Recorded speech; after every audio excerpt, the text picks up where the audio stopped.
Hey folks, AJ here, making another quick video on the 61418 jet assembly by Kohler, and also this will help anyone who has the 61535 eyeball assembly. The eyeball assembly is just this inner lock ring and the eyeball there. Okay, the 61418 jet assembly is everything here. Okay, so if you have this in your tub and it's getting old and gruddy and gringy and you want to spruce it up, we do have a replacement jet that is available for you to use. Okay, only found here. Very, very special product. So let's just take a look at how this all comes apart to begin with. All right, so here's our wall flange, and easy enough. Get yourself a pair of nice needle nose pliers.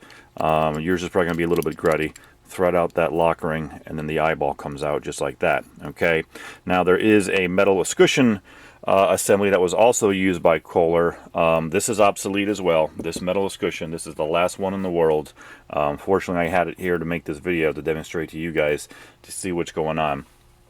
But it's basically this same wall flange with a nice metal trim around it. Okay. So if you have a jet like this on your Kohler tub with a big metal flange like that, okay, that's got a nice bevel to it, okay, then what I'm about to show you is going to work good for you. So you got a big eyeball that's also behind there.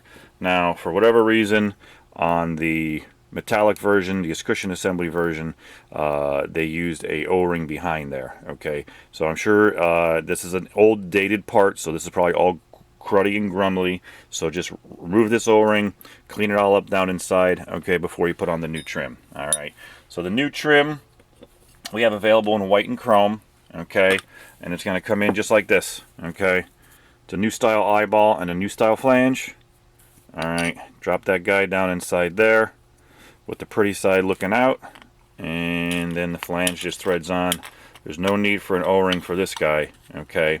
It's going to tighten up just like that. There's still a little mobility right there to direct that eyeball around if you need to, okay? And that covers everything up on that old flange, makes it look brand new and clean again, okay? Nice little jet option trim, escutcheon assembly, again available in white and chrome for the Kohler jets and the Kohler eyeball assemblies that were used back in the day. Of course, you're not going to find this anywhere else on the internet. Why? Because we are WhirlpoolTubParts.net, your Kohler parts authority.